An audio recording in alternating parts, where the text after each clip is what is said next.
بزرگوں سے ہمارے ہی بزرگوں سے یہ ہندوستان باقی ہے۔ سرزمین ہندوستان، ہندوستان کے ہندو مسلم سکھ عیسائی جناب قاری اشفاق بہرائچی زندہ باد زندہ باد۔ اشفاق بھائی کیا کہنے، ہندوستان باقی ہے۔ واہ واہ واہ واہ واہ واہ،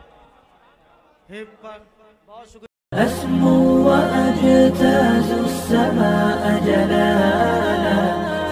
RK مشاعرہ میڈیا۔ کسی کو بخش دیتا ہے وہ ہر لمحے کی آسائش۔ ای کو تھوڑا کم کیجئے، آواز بڑھائیے۔ سبحان اللہ۔ کسی کو بخش دیتا ہے وہ ہر لمحے کی آسائش، مقدر میں کسی کے گردش ایام لکھتا ہے، اسی پر منحصر ہے سب فقیری دے کے سلطانی، وہی آغاز لکھتا ہے وہی انجام لکھتا ہے۔ دوسرے شاعر نے کہا کہ یہی ویدوں سے ثابت ہے، یہی ودوان کہتا ہے، یہی ویدوں سے ثابت ہے، یہی ودوان کہتا ہے، سبھی کا ایک ہے مالک، یہی قرآن کہتا ہے، اور وہی ایک ذات ہے تعریف کے قابل جہانوں میں، کوئی اللہ اس کو اور کوئی بھگوان کہتا ہے۔ دوسرے شاعر نے کہا کہ ہر مسرت بھی وہی، غم بھی وہی دیتا ہے،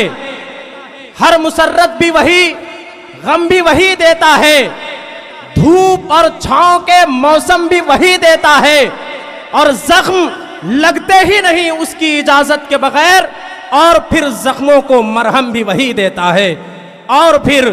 زخموں کو مرہم بھی وہی دیتا ہے۔ اسٹیج محبت پر مقدس، مستند، معتبر، محتشم، محتم بشان شخصیتوں کی جلوہ گری، مدارس کے اساتذہ کرام، مدارس کے طلبہ اعظام، مساجد کے ائمہ اعظام، اور ذو فشان علم و ادب کا ایک عظیم الشان قافلہ بشکل شعراء کرام، آج کے اس خوبصورت کل ہند نعتیہ و منقبتی مشاعرہ سماج بھون کے اس تاریخی ہال میں جمع ہو کر کے انشاءاللہ العزیز وہ تمام کے تمام آپ کی سماعتوں کے ذریعے آپ کے دلوں تک پہنچیں گے۔ بہرحال میں سب سے پہلے اللہ کے نبی علیہ السلام کی بات اور نعت سننے والے غیور، باشعور اور باذوق اور مخلص سامعین کی سماعتوں کی دہلیز تک سلام عقیدت و محبت کا ہدیہ پرخلوص پیش کرتا ہوں۔ محبتوں کے ساتھ قبول کرے السلام علیکم ورحمت اللہ وبرکاتہ۔ ذرا زوردار انداز میں ناگپور کی جو روایت ہے، جو ریت ہے، جو پرمپرا ہے، آپ کی جو تاریخ رہی ہے، یہاں کے سامعین کی سماعتوں کا چرچہ الحمدللہ پورے ملک بھر میں شعراء کرام جاتے ہیں، ان کی شاعری کا چرچہ ہوتا ہے، لیکن ناگپور کی سرزمین کے سامعین کی سماعتوں کا چرچہ الحمدللہ ملک کے دیگر صوبوں میں ہوتا ہے۔ تو آپ اسی انداز کے ساتھ، اسی معیار، اسی وقار اور اسی احترام کے ساتھ جب ہمارے شعراء کرام بارگاہ سرور کونین صلی اللہ علیہ وسلم میں عقیدت و محبت کا ہدیہ پرخلوص پیش کریں گے تو آپ اپنی جانب سے سبحان اللہ کی صدائیں پرزور انداز میں پیش کریں گے۔ میں یہاں سے 4 مصرے پڑھتا ہوں اور سیدھے سیدھے مشاعرے کا جو مقصد ہے، مشاعرے کا جو غرض ہے، اس کی طرف آپ کو لیے چلتا ہوں۔ بس شروعات سے آپ بیدار رہیے، آپ کی بیداری ہماری کامیابی، اور ہماری کامیابی آج کے اس خوبصورت مشاعرے کی کامیابی کی ضمانت بن کر ابھرے گی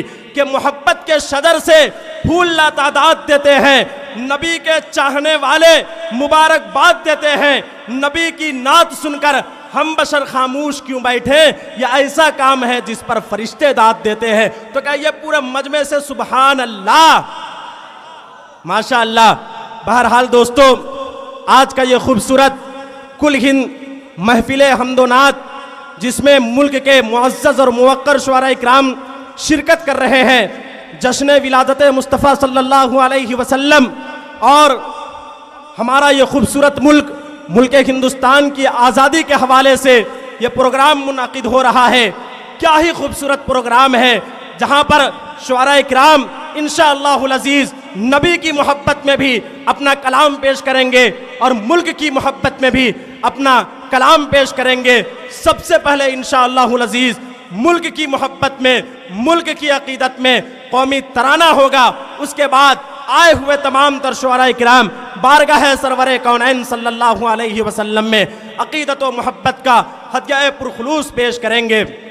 آج کے اس خوبصورت کل ہند محفل حمد و نعت کی صدارت فرما رہے ہیں معزز شخصیت، آپ کے علاقے کی نامور شخصیت حضرت مولانا محمد سلیم صاحب رشیدی دامت برکاتہم العالیہ، جو جوائنٹ سیکریٹری جمعیت علماء ضلع ناگپور ہیں، اور آج کے اس خوبصورت کل ہند محفل حمد و نعت کی سرپرستی فرما رہے ہیں حضرت مولانا محمد عمران صاحب القاسمی دامت برکاتہم العالیہ، جو استاذ ہیں مدرسہ انصار تعلیم القرآن مومن پورہ کے، اور ان کے علاوہ اس خوبصورت پروگرام، یہ قمقمے، یہ لائٹنگ، آپ کا یہاں خوبصورت سلیکٹڈ اور منظم انداز میں بیٹھنا، شعراء کرام کی خوبصورت حاضری، ان تمام تر خوشیوں کے پیچھے اور ان تمام تر خوبصورتی کے پیچھے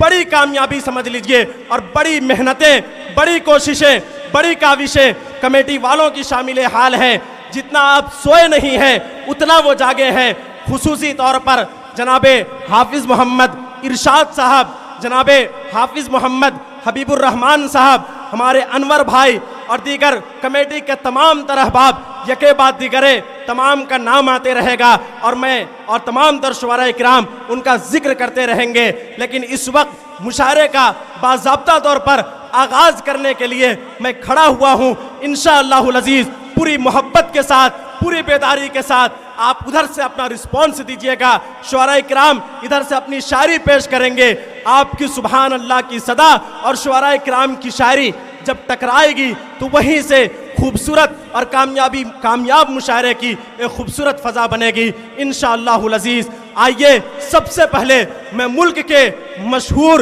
ملک کے نامور شاعر، پورے ملک ہندوستان میں یقین مانیں سیزن میں جب پروگراموں کا سیزن ہوتا ہے تو پورے ملک بھر میں ہمارے عقیدے کے تقریباً 200 سے زائد مشاعرے ہوتے ہیں، 250 300 تک کی ایک فہرست ہوتی ہے جہاں پورے ملک بھر میں مشاعروں کی مرتب ہوتی ہے۔ الحمدللہ ان تمام تر مشاعروں کے کامیابی کی ضرورت اور ان تمام تر مشاعروں کی پہلی مانگ اور پہلے تقاضے کے طور پر شرعی حوالے سے جناب محمد اشفاق بہرائچی صاحب، جو سید سالار مسعود غازی رحمت اللہ علیہ کی سرزمین ہے، جو پورے ملک بھر میں نمایاں ہوتی ہے، لیکن وہیں سے ایک شاعر ابھرتا ہے جو اہل عشق و محبت کی محفل میں نعت نبی صلی اللہ علیہ وسلم کے حوالے سے بہرائچ کی نمائندگی پورے ملک ہندوستان نہیں بلکہ سوشل میڈیا کے حوالے سے پوری دنیا بھر میں کرتا ہے۔ وہ آپ کی اور ہماری مشترکہ سعادت مندی سے آپ کے اسٹیج پر تشریف رکھتا ہے۔ آپ نے اب تک موبائلوں کے ذریعے انہیں سنا ہے، یقین مانیے ان کا اسٹوڈیو کلام اتنا مشہور ہے، اتنا مقبول ہے۔ ابھی ہم ٹرین میں سفر کر رہے تھے، ایک صاحب کی آواز یعنی موبائل کے رنگ ٹون کی آواز بجی تو میں نے کہا کہ بھائی دیکھیے یہ جناب اشفاق بہرائچی صاحب کے کلام کی مقبولیت ہے کہ جو ان کو پہچانتے تک نہیں ہے، لیکن ان کی آواز میں اللہ نے وہ کشش رکھی ہے کہ ان کی آواز کو لوگ اپنے موبائلوں کے رنگ ٹون میں رکھنا پسند کر رہے ہیں۔ میں